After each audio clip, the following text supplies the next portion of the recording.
সাধারণ মানুষ খুব সহজেই জান্নাতে যাইতে পারবে। জাহান্নাম তো তাদের জন্য বেশি ভক্ষণ করতে হবে যারা অন্যায়কে প্রশ্রয় দিচ্ছে এবং কি মিথ্যাকে সত্য বলে চালিয়ে যাচ্ছে এই দুনিয়ার ভিতরে। তাই আমরা সবসময় সতর্ক থাকব এবং কি হকের পক্ষে থাকব, অন্যায়ের লড়াই করব। যে জায়গায় আমার সামনে একটা মিথ্যা কাজ হয়ে যাবে, আমি যদি প্রতিবাদ না করতে জানি, আমার ঈমান অনেক দুর্বল।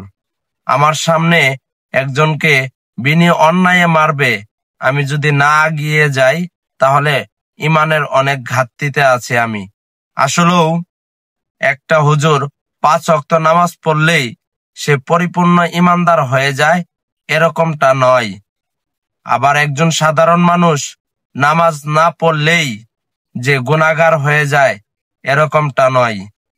তাই আমরা হুজুর যেমন 5 ওয়াক্ত নামাজ পড়ে ইসলামের পক্ষে থাকে এবং কি হক এটা বুঝে, সেজন্যই সে পরিপূর্ণ ঈমানদার হতে পারবে।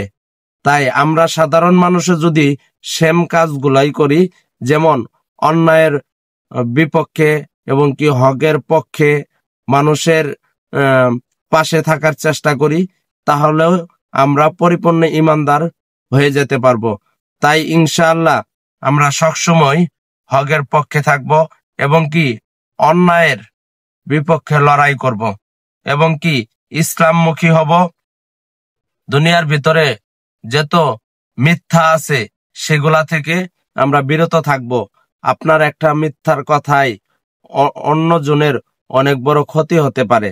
তাই আমরা মিথ্যা থেকে বিরত থাকব, কেননা মিথ্যা হলো সকল খারাপ কাজের মূল।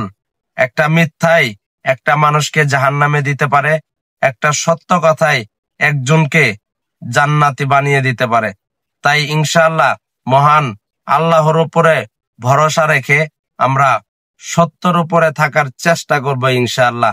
ইতিপূর্বে যারা মিথ্যার আশ্রয় নিয়ে আছি, তারা এখনই এই মুহূর্তে তওবা করে মহান আল্লাহ তাআলার কাছে বলবো, হে আল্লাহ, আমি এতদিন না বোঝার কারণে মিথ্যার পক্ষে ছিলাম, আজ থেকে বুঝে গিয়েছি আমি সত্যের পক্ষে। তুমি আমাকে পরিপূর্ণ ঈমান দান করো এবং কি হেদায়েত দান করো। ইনশাআল্লাহ আপনি অবশ্যই পরিপূর্ণ ঈমানদার হতে পারবেন।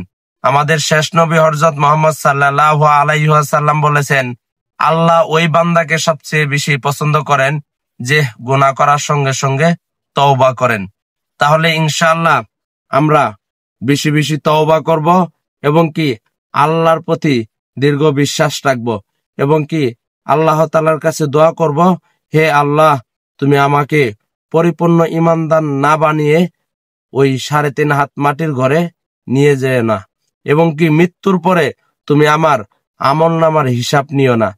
তোমার দয়া মায়া দিয়ে আমাকে জান্নাতুল ফেরদাউস দান করে দিও।